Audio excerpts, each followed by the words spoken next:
একদিন সবুজে ভরা এক বনে থাকতো এক চঞ্চল ও গর্বিত খরগোশ। সে খুব দ্রুত দৌড়াতে পারত তো বলে সব সময় নিজেকে সবার চেয়ে বড় মনে করত। আর সেই বনে থাকতো এক শান্ত ধীর স্বভাব কচ্ছপ, যে খুব আস্তে হাঁটত কিন্তু কখনো হাল ছাড়ত না। একদিন খরগোশ কচ্ছপকে ধীরে হাঁটতে দেখে জোরে হেসে উঠল। খরগোশ বলল, এই কচ্ছপ, তুমি তো সারাদিন হাঁটতেই থাকো কিন্তু কোথাও পৌঁছাতে পারো না। কচ্ছপ কোনো রাগ না করে শান্তভাবে বলল, হয়তো আমি ধীরে চলি কিন্তু আমি থামি না। চাইলে আমরা একটা দৌড় প্রতিযোগিতা করতে পারি। খরগোশ অবাক হয়ে হেসে উঠল, তুমি আমার সঙ্গে দৌড়াবে? বেশ মজা হবে। বনের সব পশু খবর পেয়ে জড়ো হলো। সবাই খুব উত্তেজিত। একটি বড় গাছকে শুরু আর নদীর ধারে একটি পাথরকে শেষ রেখা ঠিক করা হলো। দৌড় শুরু হতেই খরগোশ তীরের মতো ছুটে গেল।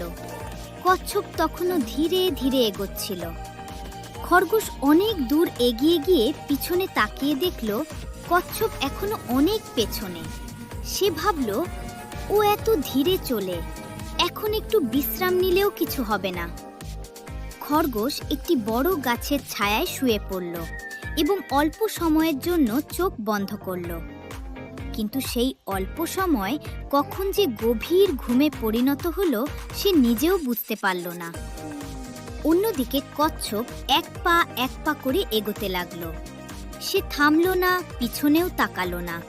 তার মনে একটাই কথা, চেষ্টা চালিয়ে যেতে হবে। ধীরে ধীরে কচ্ছপ সেই গাছের কাছে পৌঁছালে যেখানে খরগোশ ঘুমাচ্ছিল। সে নীরবে এগিয়ে গেল। কিছুক্ষণ পরে খরগোশ ঘুম থেকে উঠে দেখল সূর্য অনেকটা ঢলে পড়েছে। সে আতঙ্কে উঠে দৌড়াতে শুরু করল, কিন্তু তখন অনেক দেরি হয়ে গেছে। কচ্ছপ ইতিমধ্যেই শেষ রেখায় পৌঁছে গেছে। বনের সব পশু হাততালি দিয়ে তাকে অভিনন্দন জানালো। লজ্জায় মাথা নিচু করে খরগোশ বুঝতে পারল অতিরিক্ত অহংকার কখনো ভালো ফল আনে না। নৈতিক শিক্ষা: ধীরে ও স্থিরভাবে কাজ করলে সাফল্য নিশ্চিত।